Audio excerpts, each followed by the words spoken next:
अशा पत्रकार परिषद घेण्याचं जे मुख्य कारण हे आहे की आज सकाळी विद्यमान आमदाराने भीम पार्कचा उल्लेख केला आणि त्याचा 130 कोटी मी मंजूर करून आणलं.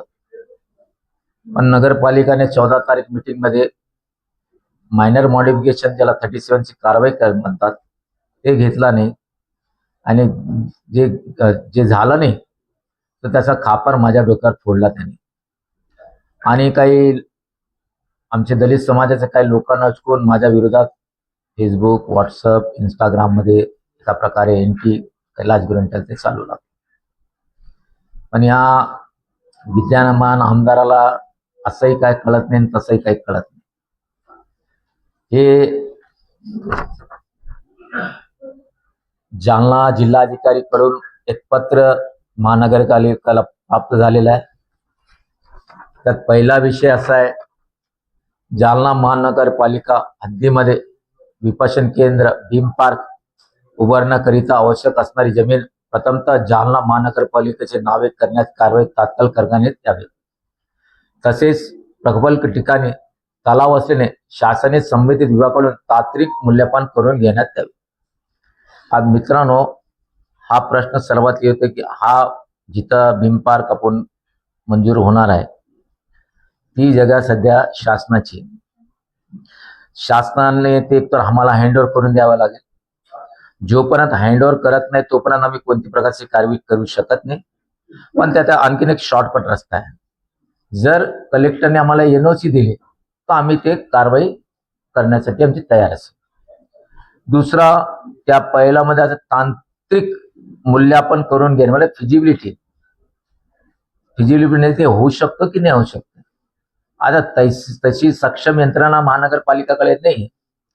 पण या यंत्रणासाठी आम्हाला एखादा मोठी संस्थाला किंवा मोठे जे काम करतात त्याला बोलून त्याला एक काम दिलं पाहिजे आणि फिजिबल आहे की नाही ते आम्हाला देणार आहे. तेव्हा त्याच्यानंतर मायनर मॉडिफिकेशन 37 ची कारवाई आम्हाला करावी लागेल. हे प्रोसिजरच आहे. या माणसाला काही कळत नाही, त्याला अभ्यासच नाही, पण उगाच माझ्या नावाने हा हे करतो. एक तर प्रथम यांनी जे बैठक घेतली त्यात त्याने कलेक्टरला बोलवायला पाहिजे की लँड त्यांची आहे.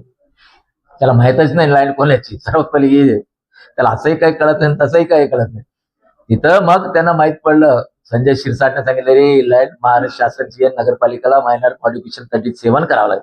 तेव्हा त्याला काहीतर म्हणजे त्याला असं काही कळत नाही मायनर मॉडिफिकेशन काय म्हणतात. दुसरा, या भीम पार्कला MRTP ऍक्ट नुसार 37 ची कारवाई आम्ही करू, पण जोपर्यंत हँडओव्हर होत नाही किंवा आम्हाला एनओसी भेटत नाही. तिसरा, हे जे प्रोजेक्ट तयार झालेला आहे त्याने तिकडे दाखवलं कुठं मंत्रालयात. पण जेव्हा भीम पार्कची आमची पूर्ण तयारी असेल तेव्हा ते आम्ही पण बघणार आहे. चौथा, याला पर्यावरणचा एनओसी लागतोय. हे बघा, आपला जे भीम कुंड याने विसर्जन कुंड केला खांडीकरने आणि याने 2 कोटीचा नसेल तर 19 कोटीचा गेला आणि याने उद्घाटन केलं, स्वतः शासकीय उद्घाटन स्वतः केलं. त्यालाही पर्यावरणाचा मंजुरी नाही आहे आणि पर्यावरणाचा मंजूर नसल्यामुळे कोणतंही काम होऊ शकत नाही. पर्यावरणाची मंजुरी तुम्हाला तेव्हाही भेटतं जेव्हा मुख्यमंत्रीच्या लेवलवर याचा विषय त्यांच्या समोर ठेवा लागतं. सन्माननीय रावसाहेबजी दानवे त्यांच्यासोबत माझं बोलणं झालेलं आहे.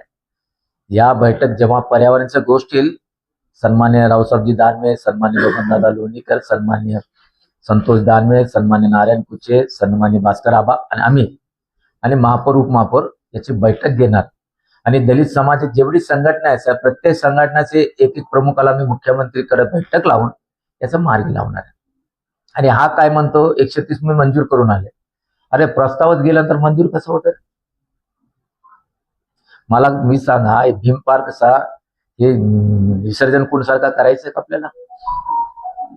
आता ते जिल्हा परिषद मध्ये काय काय झालं, बोगस बिल काढले या लोकांनी. ते असं करायचंय का? याला हायगाय एवढे कशाची? हायगाय कशासाठी?